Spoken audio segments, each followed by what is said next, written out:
Jain university സംഘടിപ്പിക്കുന്ന submit of future രണ്ടാം ദിനത്തിലും ശ്രദ്ധേയമായി. ആവേശകരമായ ചർച്ചകളും പ്രദർശനങ്ങൾക്കുമാണ് രണ്ടാം ദിനം സാക്ഷ്യം വഹിച്ചത്.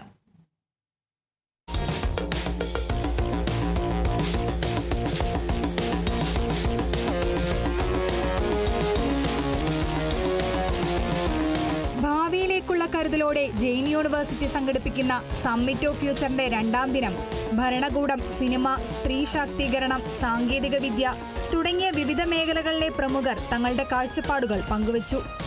ഭരണമെന്നത് കേവലം കുറ്റകൃത്യങ്ങൾ ഇല്ലാതാക്കലല്ല, മറിച്ച് വിശ്വാസവും ഭയരഹിതമായ അന്തരീക്ഷവുമാണെന്ന് ADGP P. വിജയൻ IPS പറഞ്ഞു. നിങ്ങളുടെ ഉള്ളിലെ ശബ്ദത്തിന് കാതോർക്കൂ, സ്വന്തം സർഗാത്മകതയെ പിന്തുടരൂ എന്ന് യുവസൃഷ്ടാക്കളെ ആഹ്വാനം ചെയ്ത ചലച്ചിത്രകാരി അഞ്ജലി മേനോൻ സിനിമയിൽ സുരക്ഷിതമായ അന്തരീക്ഷം ഉറപ്പാക്കേണ്ടതിന്റെ ആവശ്യകത ഊന്നിപ്പറഞ്ഞു. നായിക പാനൽ ചർച്ചയിൽ ഷൈനി, നസീർ അഹമ്മദ്, ഡോക്ടർ ശ്രീലക്ഷ്മി എന്നിവർ തങ്ങളുടെ ജീവിതത്തിലെ പ്രതിസന്ധികളെ അതിജീവിച്ച കഥകൾ പങ്കുവച്ചു. സന്തോഷം ലൈക്കുകളിലോ അക്കങ്ങളിലോ അല്ല, മറിച്ച് സമാധാനമായിരിക്കുന്നതിലാണെന്ന് രമേശ് പിഷാരടി നിരീക്ഷിച്ചു.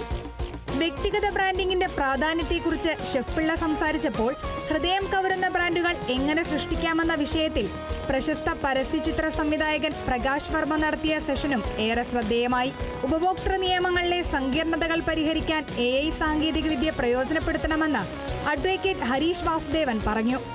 കുളവാഴയെ ഒരു വിപത്തായി കാണാതെ അതിൽ നിന്ന് മൂല്യവർദ്ധിത ഉൽപ്പന്നങ്ങൾ നിർമ്മിക്കാനുള്ള സാധ്യതകളെക്കുറിച്ച് ഡോക്ടർ നാഗേന്ദ്ര പ്രഭു സംസാരിച്ചു. ആൺലോകത്തെ പെൺശബ്ദം എന്ന വിഷയത്തിൽ നടന്ന സെഷനിൽ അബ്ഷിത പുത്തലത്ത്, അഷീന ഷാൻകളേഴ്സ്, ജസ്ന M, RJ ജീന എന്നിവർ പങ്കെടുത്തു. വാഹനപ്രേമികളെ ആവേശത്തിലാഴ്ത്തി ആധുനിക സൂപ്പർ കാറുകളുടെയും ക്ലാസിക് കാറുകളുടെയും വമ്പൻ പ്രദർശനം അരങ്ങേറി. ഇലക്ട്രിക് വാഹനങ്ങളുടെ ടെസ്റ്റ് ഡ്രൈവും സമ്മിറ്റിന്റെ അവസാന ദിനമായ ഞായറാഴ്ച നടക്കാനിരിക്കുന്ന ലൈവ് ഡ്രിഫ്റ്റ് ഷോയുമാണ് മേളയിലെ പ്രധാന ആകർഷണങ്ങൾ. പ്രദർശന നഗരിയിലെ റോബോവേഴ്സ്, ഗെയിം വേഴ്സ് സ്റ്റാളുകൾ സന്ദർശകരുടെ മനം കവർന്നു. 22 ഭാഷകൾ സംസാരിക്കുന്ന ഹ്യൂമനോയിഡ് റോബോട്ടുകളും അത്യാധുനിക ഡ്രൈവിംഗ് സിമുലേറ്ററുകളും ഭാവിയിലെ സാങ്കേതിക മുന്നേറ്റങ്ങളുടെ നേർക്കാഴ്ചയായി. Kerala vision news, Kochi.